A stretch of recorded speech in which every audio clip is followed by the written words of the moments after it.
Ever get that feeling like, you think someone might be kind of into you, but you just can't be sure? Oh, yeah. Well, today we're going deep on that, like all those subtle signs of longing, how to become like, I don't know, a master decoder of all that hidden affection. That's cool. Yeah, it's like learning a secret language of attraction. We've got a whole bunch of articles and research Yeah. all ready to go. You know what's really fascinating? Those signs, they reveal even more than words can. Hmm. So we're talking about nonverbal cues and communication patterns and all that. They can tell a deeper story, you know? Okay, let's start unpacking this with body language. It's Hmm. kind of crazy how much our bodies give away, even when we're trying to be all, cool and collected, Right. keeping it under wraps. Yeah, absolutely. One of the most common signs is leaning in, but it's not just wanting to be closer physically. Studies actually suggest that when we lean in, it activates the reward centers in our brains. So it's not just about that physical space. It's like we're subconsciously searching for a good, pleasurable connection with that other person. Oh, okay. Yeah. So it's like our bodies are hardwired to want that closeness. Yeah, I think so. Now, I've always been so interested in mirroring. Have you ever noticed how people, they might subtly mimic your gestures or even your posture when they're kind of interested in you? It's called the chameleon effect. Oh, okay. Yeah. And it's a powerful way to build rapport. So when we mirror someone's behavior, it tells them that we're like on the same page, we get Yeah. them. And this subconscious mimicry can be a really strong indicator of attraction, especially when it's paired with other Well, signs. So, yeah, it's like a silent dance of connection. I look at that. We're saying these little signals, and we don't even know we're doing it. And you know what else is a real giveaway? What's that? Feet direction. I know it sounds a little strange, but I've read that our feet, they often point towards the person or thing we're interested in. Even if we're trying to play it cool. Yeah, that's one of those subconscious things we don't realize we're doing. Like, our feet act like a compass. They reveal our true desires. Okay. Yeah. So if you're chatting with someone and you see their feet are pointed right at you, it's a pretty good sign that they're really into the conversation. That's a good one to remember. Yeah.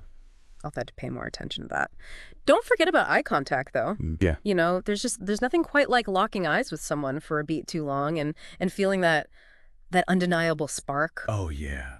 Prolonged eye contact is really powerful, and it triggers the release of oxytocin, the love hormone. Right. So you get those feelings of trust and connection. Mhm. But it's not just about how long you make eye contact. It's also about the quality of that eye contact. So like a soft gaze, one that lingers a little, it can show warmth and affection. But an intense stare that could be seen as, dominance or even aggression. Oh. See, I once had this friend who was convinced this guy was like totally into her just because of his eye contact. But as it turns out, he just had terrible vision. He was squinting. Oh. But I mean, in general, those lingering glances, Yeah. especially with a little smile or a shy look away, that's a pretty strong indicator. There's something more than just, hey, how are you going on? Yeah, I think you're right. It's all about the context. So if you're just looking at these cues in isolation, they might not tell you the whole story. Right. But when you start to see a pattern, that's when you know there's something there. Like it's like putting together a puzzle, right? You're looking for those subtle hints, and they kind of reveal a deeper truth. So we've covered some major body language things. Yeah. But what about communication style? Because when someone's longing for you, their communication can change in pretty telling ways. Oh, yeah, for sure. One of the most obvious signs is when there's a sudden increase in how often they communicate. So they might start texting you a lot more, starting conversations, or just finding those little excuses to stay connected, even when you're not together. Oh, yeah, it's like they just can't resist reaching out, even if it's just to share a silly meme or just a random thought that popped into their head. Yeah, exactly. And, they might even start replying to your texts like super fast, like they've been glued to their phone just waiting for your message. Oh, yeah. It's all about creating that feeling of closeness, even if it's just in the digital world. And it's not just about how much they communicate, but also the quality. Like, they might start asking you more personal questions, They want to kind of dig deeper into your thoughts or feelings or experiences. Oh, my gosh, yes. I once had this guy who kept asking me about my favorite childhood memories, my dream vacation, even what kind of cereal I liked. And I was thinking, why is this guy so obsessed with my breakfast choices? But now, looking back, it's so clear he was just trying to find ways to connect, like on a deeper level. Oh, yeah. That makes sense. Yeah. When someone's really interested in you, they want to know all those little quirks, the stuff that makes you you. They'll ask those questions, um, that go beyond just small talk because they actually want to know who you are. They might even start remembering little things you've mentioned just casually, like your favorite book or that time you tripped in high Oh school. my gosh. Yeah. It's amazing how those little things can have such a big impact. It's like they're showing you, hey, I'm paying attention. Yeah, they value you. Yeah. And it's not just about the questions, it's how they respond. Like they might start using more affectionate language, like nicknames or inside jokes Hmm. to kind of create that sense of intimacy and being exclusive, Yeah. It's about building a language, a shared language, a world that just the two of you understand. And that solidifies the bond. They might even start like teasing you playfully, Oh, yeah. which can be a sign of comfort and familiarity. So true. It's like they're letting their guard down, showing you a side of themselves that's more playful and affectionate. And it's not always those big romantic gestures either. Sometimes it's the consistency, like the frequent check-ins, even if it's just, um, a meme or a little update about their day. Yeah, it's about showing that you're on their mind. They want to share those little moments with you, even if it's just through uh, a quick text. They might even start sending you those good morning, good night texts, a cute way of saying, "Hey, I'm thinking about you." Okay, so we've tackled body language, communication styles, but what about actions? Actions speak louder than words, really. Oh, 100%. Words can be manipulated, but actions often reveal those true intentions, those real desires that are hard to put into words. Right? Like finding excuses to be around you. It's Mhm. crazy how someone might accidentally bump into you Yeah. at your favorite coffee shop or just happen to be at the same event. Oh, yeah. It's a classic. Yeah. Have you ever noticed that? All about creating those chances to interact, subtly saying, "Hey, I'm interested," without actually having to say it. Yeah. They might even volunteer to help you with something they usually wouldn't care about, just to spend more time with you. Hmm. Yeah. I was reading about this woman who thought this guy was, like, stalking her. He kept showing up at the library, the same one she went to every day. Really? But turns out he was genuinely interested in her. They ended up talking, and, well, the rest is history. But, it's those little efforts, those little attempts to kind of insert themselves into your world. Those can be really telling. It's about showing they're willing to go out of their way to be Yeah. near you. And another action that speaks volumes is remembering those small details. Oh, yes. Like when someone remembers you mentioned you were nervous about a presentation, and then they text you good luck that morning. Yeah, yeah. Or you told them you were craving a certain food, and they surprise you with it later. Exactly. It shows they were really listening, that they care about the things that are important to you, even those tiny little details. I remember once telling a friend how I was craving this specific pastry from when I was a kid. And then weeks later, he surprised me with a whole box of them. Wow. Yeah, it was such a small thing, but it meant so much. It showed he was paying attention, that he cared about making me happy. That's so sweet. It's those acts of thoughtfulness that can really make a difference. Yeah. And it's not just about remembering details. It's those protective gestures, too. Right, right. And I'm not talking about like overbearing or possessive, but like Yeah. those small acts of care, Mhm. those that show they really want you to be okay. Right, like offering to walk you to your car at night or making sure you got home safe after a date. It's those little things that say, I care about you. I want to make sure you're safe. Exactly. Or, maybe they offer you their jacket when it's cold, even if they end up shivering themselves. It's about putting your needs before their own, and that can be a really strong sign of affection. And let's not forget about acts of service. Those can be big clues to someone's real feelings. Yes. Those go way beyond just being polite. It's about being willing to put in the time and effort to make your life easier. Bringing you soup when you're sick, offering to help you move, fixing that broken thing in your house. These all speak volumes. Right, it's like they're saying, I want to be there for you, not just with words, but with my actions. Yeah, exactly. And, that brings us to another really important element, emotional availability. Yes. Because true longing, it's not just about being attracted to someone. It's Mhm. about vulnerability, about being willing to connect on a deeper level, Mm-hmm. to open your heart to the possibility of something real, Right. lasting. True longing isn't just about, fleeting attraction. It's about vulnerability and a willingness to connect on a deeper level, to open your heart to the possibility of something real, something Yeah. lasting. Exactly. So, Mhm. so how can you tell if someone's longing? It goes hand in hand with emotional availability. One of the biggest signs is opening up, sharing those personal stories, fears, dreams. Those are all acts of vulnerability that build intimacy and trust. It's like they're saying, "Hey, I want to let you in," to connect with you on a deeper level. It's about taking down those walls, Right. letting themselves be seen, Yeah. even the parts that might be a little messy or uncertain. Exactly. And another interesting sign of emotional availability is a healthy amount of jealousy, not the possessive, controlling kind, but that subtle way of saying, "Hey, I want to be an important part of your life." Okay, now before we get a bunch of concerned emails, we're not talking about possessiveness or controlling behavior here. Right, right. It's about those little hints that suggest they want to be more than just a friend. Okay, Yeah, it's like that little spark of wanting to be a priority in your world. right, So maybe they jokingly tease you about hanging out with someone else, or get a little pouty when you've got plans that don't include them. right. It's not about limiting your freedom. It's subtly saying, "Hey, I want to be closer to you." So a little bit of jealousy, as long as it's healthy and playful, can actually be a good sign. Yeah, I think so. Hmm, who knew? Yeah. What else should we be looking for when it comes to emotional availability? Well, genuine compliments are a big one. And I don't mean those generic surface level compliments like, "You look nice." Right. I mean those that go beyond looks. The ones that acknowledge your personality, your intelligence, your unique quirks and talents. It's about seeing you for who you really are.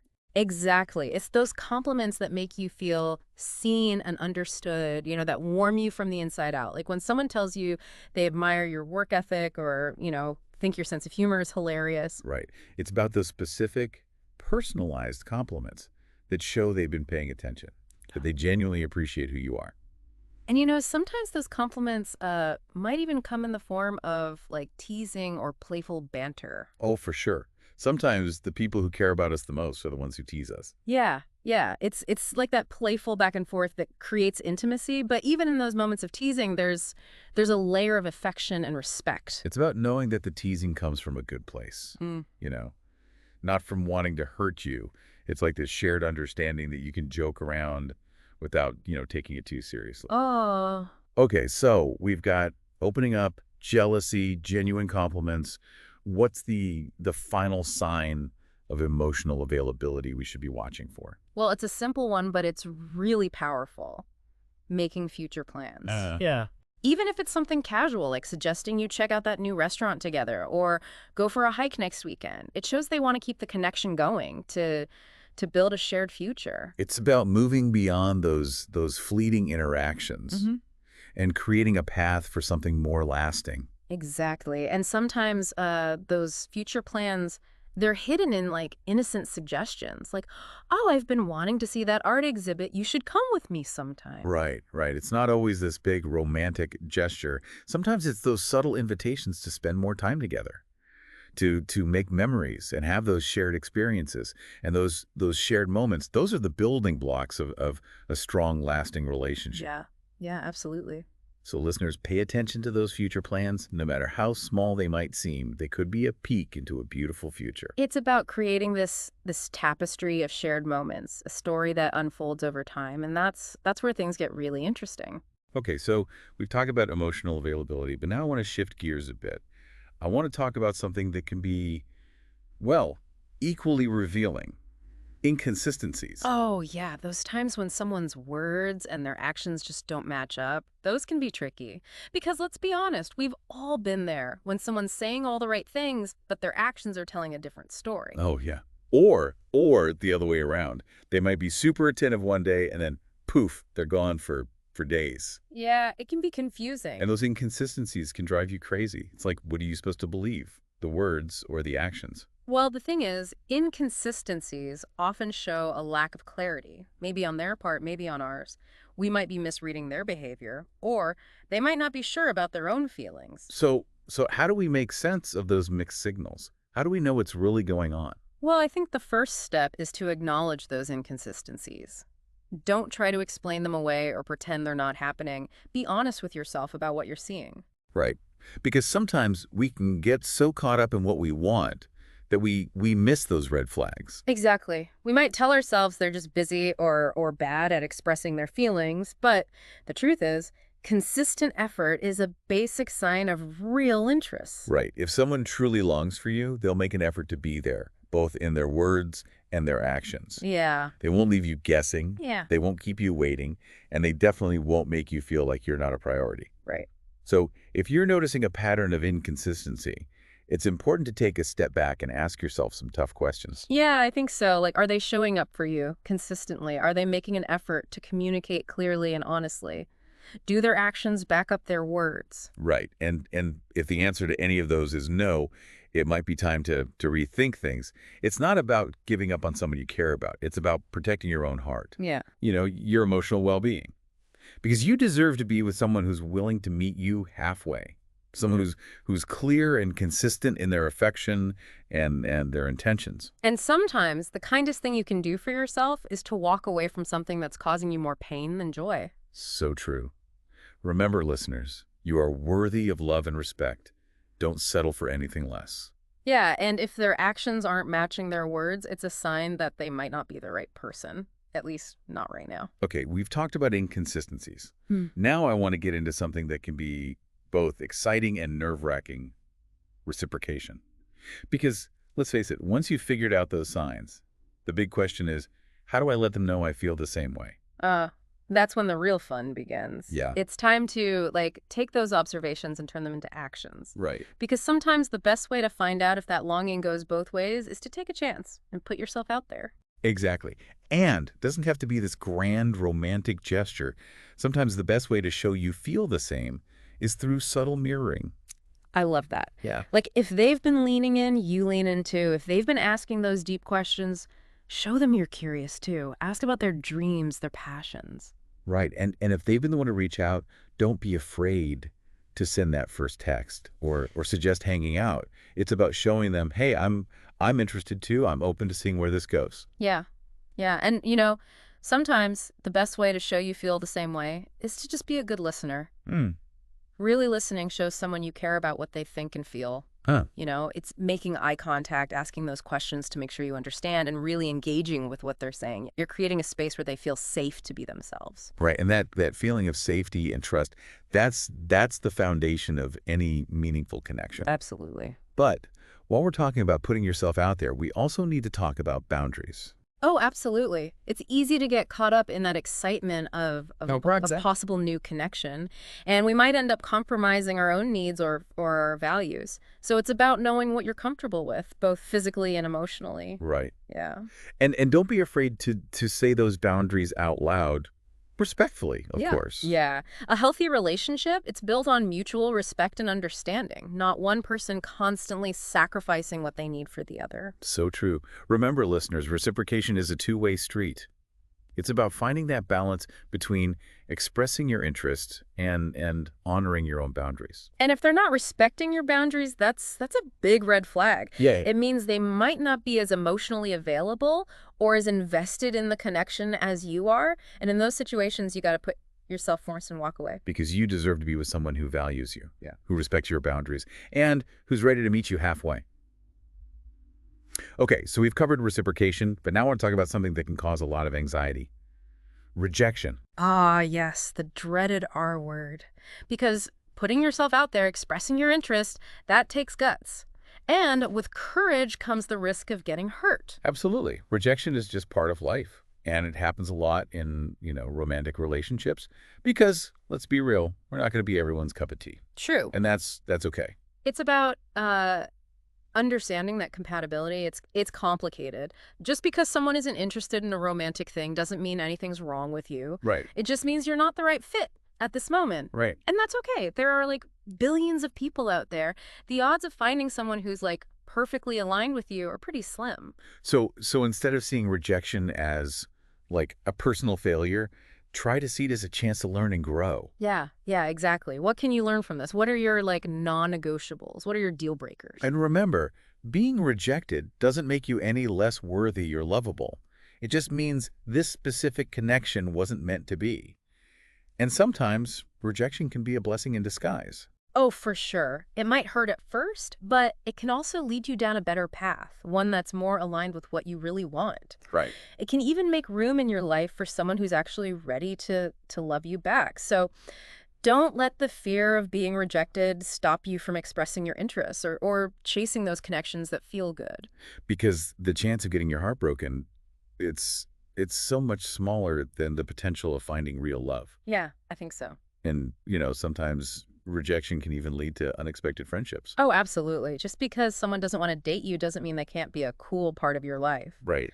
So try to handle rejection with grace. Yeah.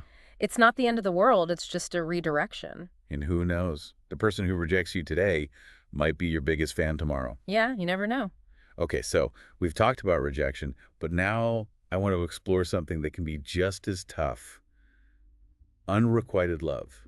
That bittersweet feeling of wanting someone who doesn't feel the same way, it's a classic. And it can be really, really heartbreaking. It can feel like this constant ache. And it's important to let yourself feel those feelings, Mhm. to grieve for what could have been. Mm. Because unrequited love, it is a kind of grief. Yeah.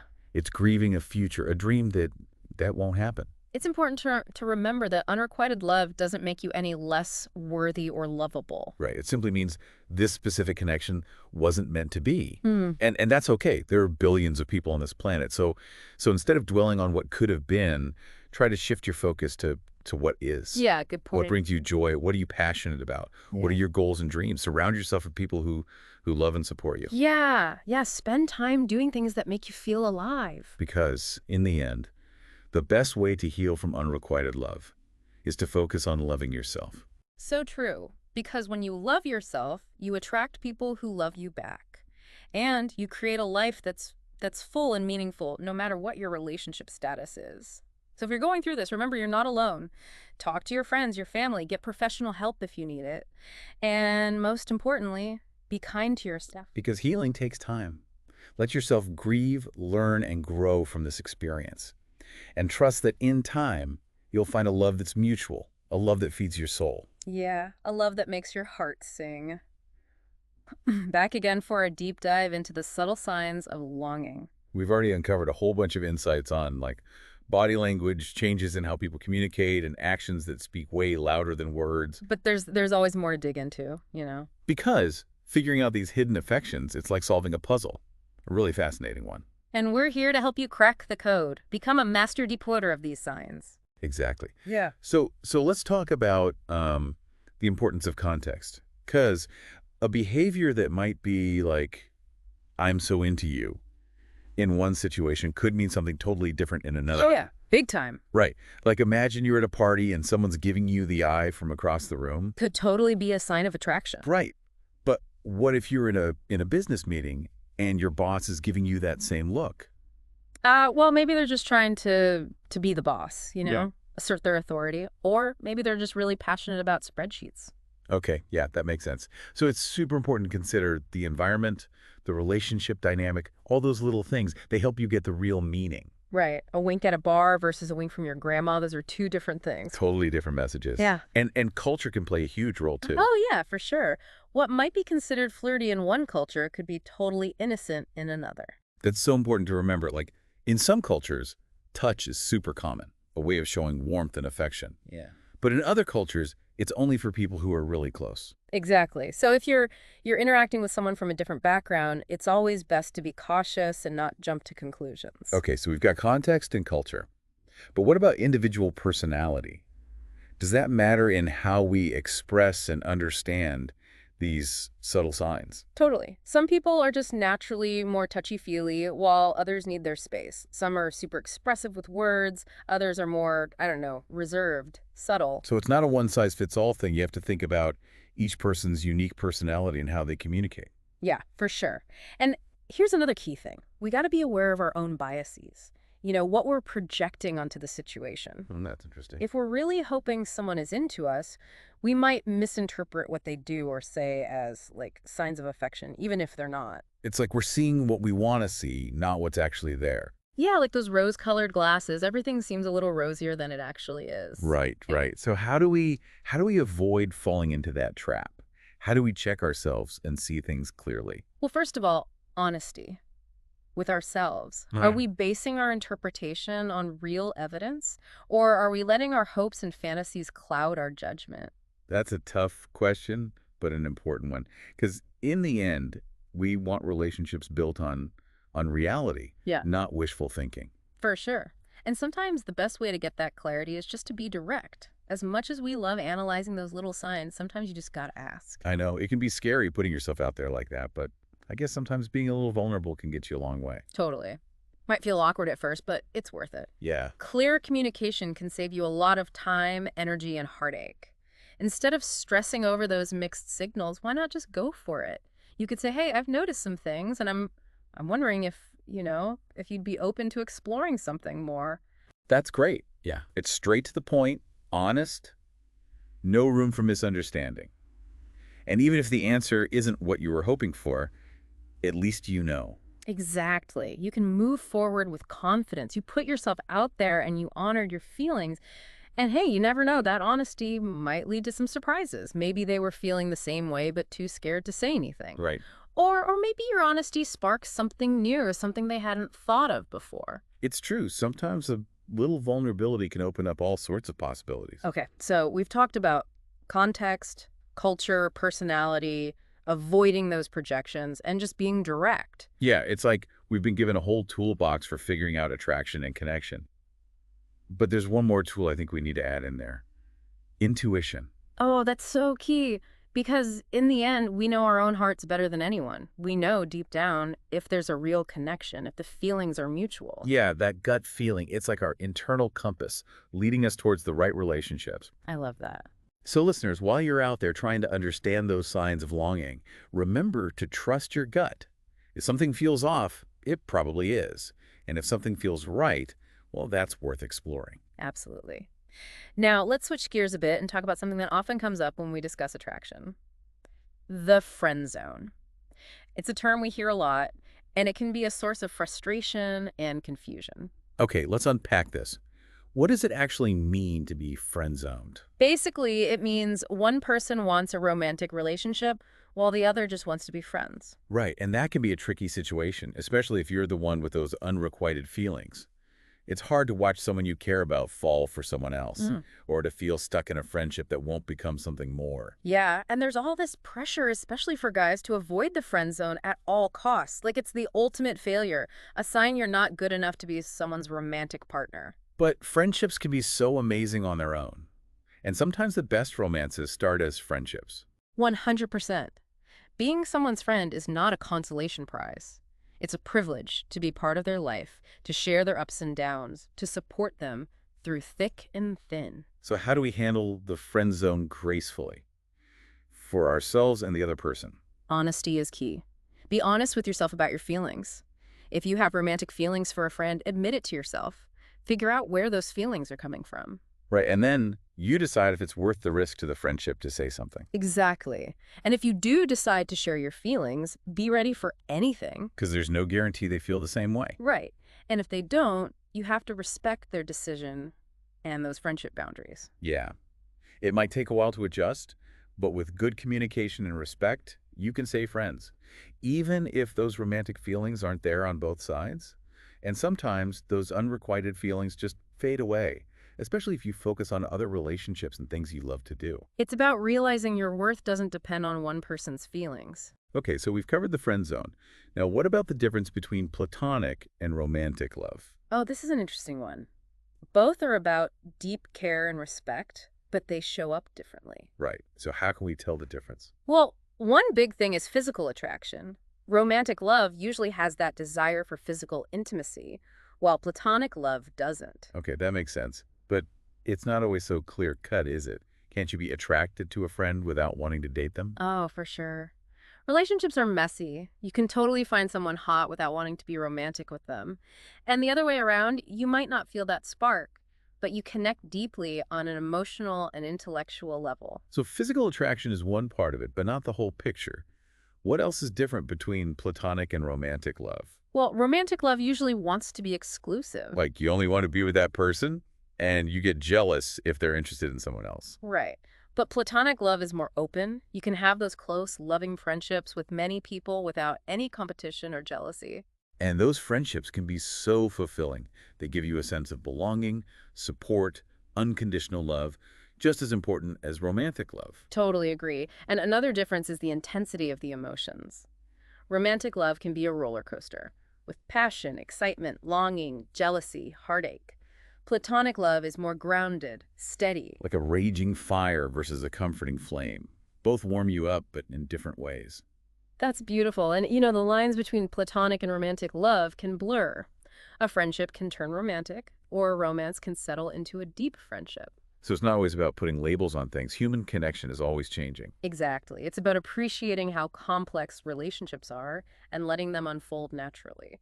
Okay, so we've covered a lot today. Context, culture, personality, the friend zone, the differences between platonic and romantic love. Wow. And through it all, we've talked about how important it is to know yourself, communicate clearly, and trust your gut. Because navigating relationships is all about being true to yourself and knowing what you want and need. Right. But there's one more thing I want to talk about before we finish this part. Time. Ooh, time. Time is a powerful thing, especially when it comes to love. Sometimes those signs of longing, they don't show up right away. It takes time for feelings to grow. So we got to be patient. Be open to the idea that those little sparks might become something deeper, something more meaningful over time. Exactly. And we also have to realize that some connections are fleeting, while others are meant to last. A chance meeting can turn into a passionate fling that burns out fast, while a slow-burning friendship can turn into a love that lasts a lifetime. So it's all about trusting the journey, letting those connections grow naturally, and appreciating each one for what it is. Perfectly said. Now, before we move on to part 3, where we'll talk about even more cool stuff about attraction and connection, I want to leave you with something to think about. How has this digital age, with all its social media and texting, changed how we express and understand those signs of longing? That's a great question. Definitely something to ponder. See you back here soon for part 3. Welcome back, deep divers. We're wrapping up our exploration of all those subtle signs someone might be, longing for you. Yeah, we've covered a lot of ground, haven't we? We have, from body language cues to, like, the whole friend zone dilemma. Right, right.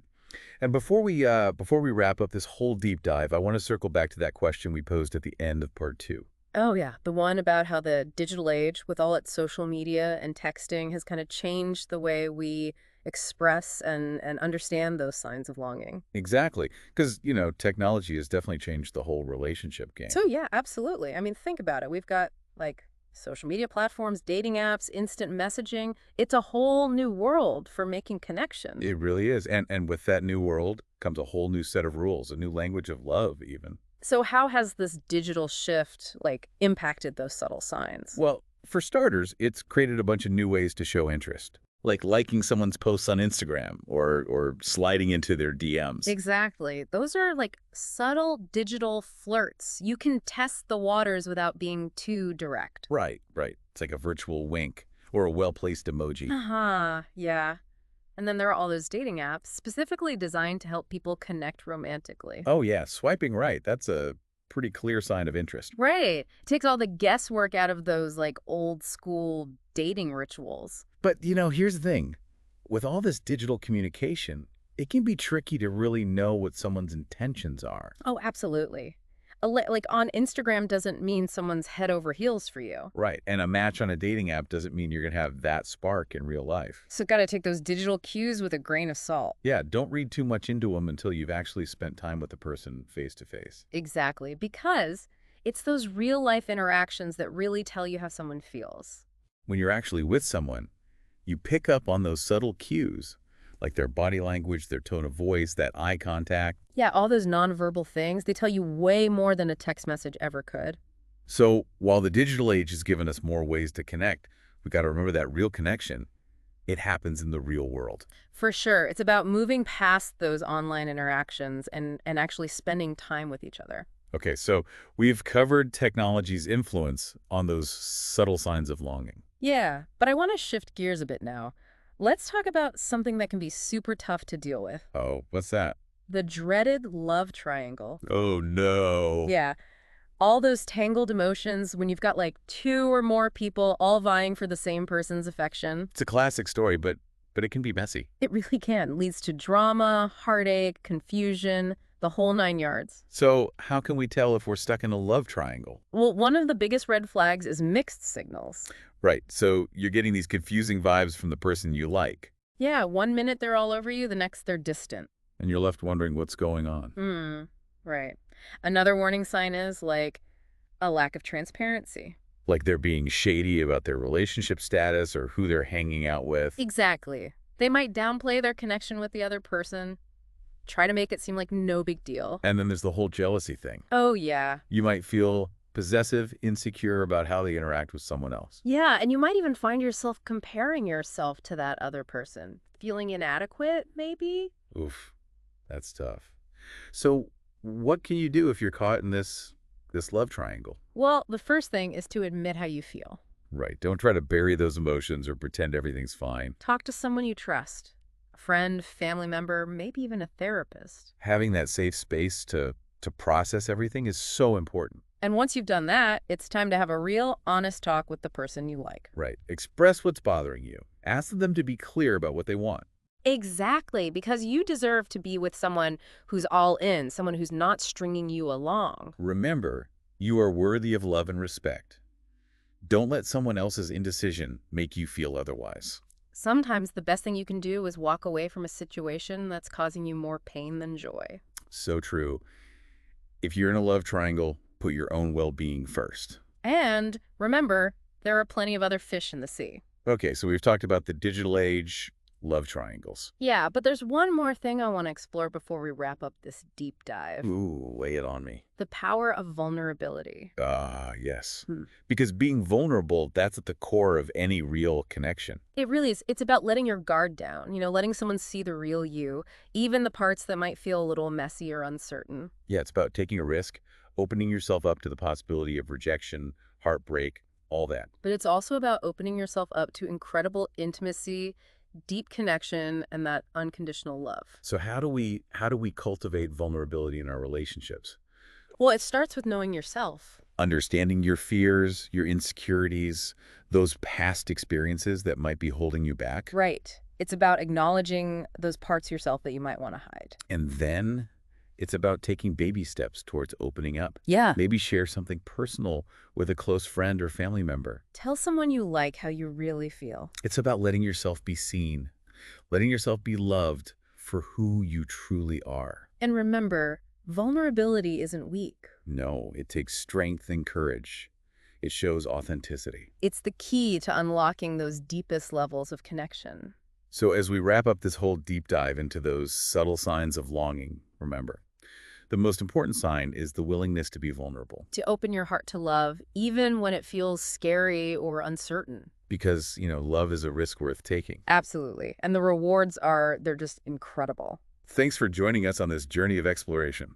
We hope you learned some valuable things about the intricate language of love. And we encourage you to keep these conversations going with your loved ones, with yourself. Because the more we talk about these things, the more connected we become. So until next time, keep those hearts open and those minds curious.